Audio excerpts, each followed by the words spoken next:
Hey guys, welcome back to Electrical Car Repair Live. Thank you guys for watching and subscribing to the channel. In today's video we'll be working here on a Ford Edge, guys, and if your Ford Edge does not start, guys, and you're trying to find the fuse for the engine starter, stay with us and we'll explain where it's located, guys.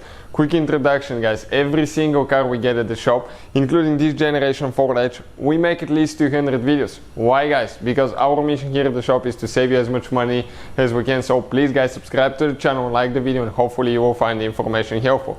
Now, if you guys need to buy replacement fuses, replacement parts, let's say even if you need to buy a new replacement starter for your Ford Edge, guys, or tools, anything like that, check out the link in the description of the video below. It's there, guys, for your convenience.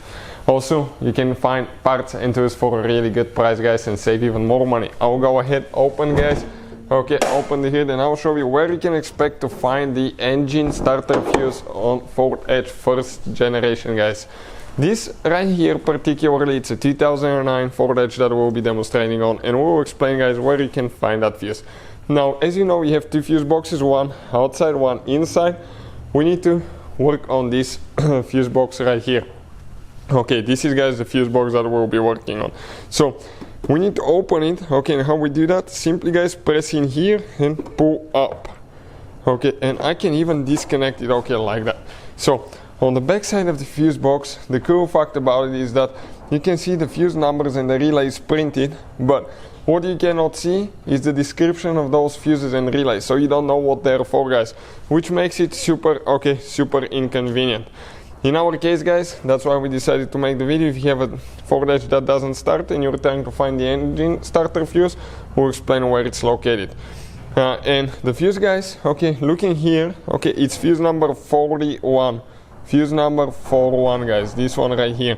And if you look at the fuse box, okay, if you look at the fuse box, it's the third row, 1, 2, 3. So it will be this fuse right here. How you guys remove it? You grab that fuse, or you can use a fuse puller, but I just grab them. Sometimes I'm able to remove them and pull it out. If not, you can get a fuse puller, okay, that you just grab it. Okay, you can see it goes on top of the fuse and you pull it out, which makes things way easier. Okay, let me actually test it that way and see, then putting it by hand. Yep, way better.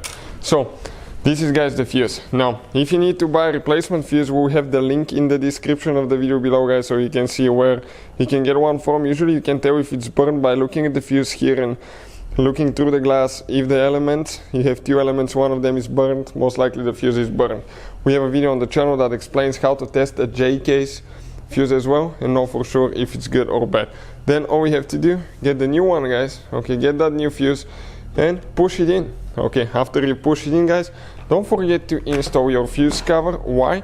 Because if you leave it open, guys, you will end up having all that dust, okay, dust, humidity, moisture, guys, inside, and you may end up needing a new fuse box. So don't do, guys. Don't do that. So hopefully the video will be helpful. Thank you guys for watching. Please subscribe to the channel for more videos and see you guys next time.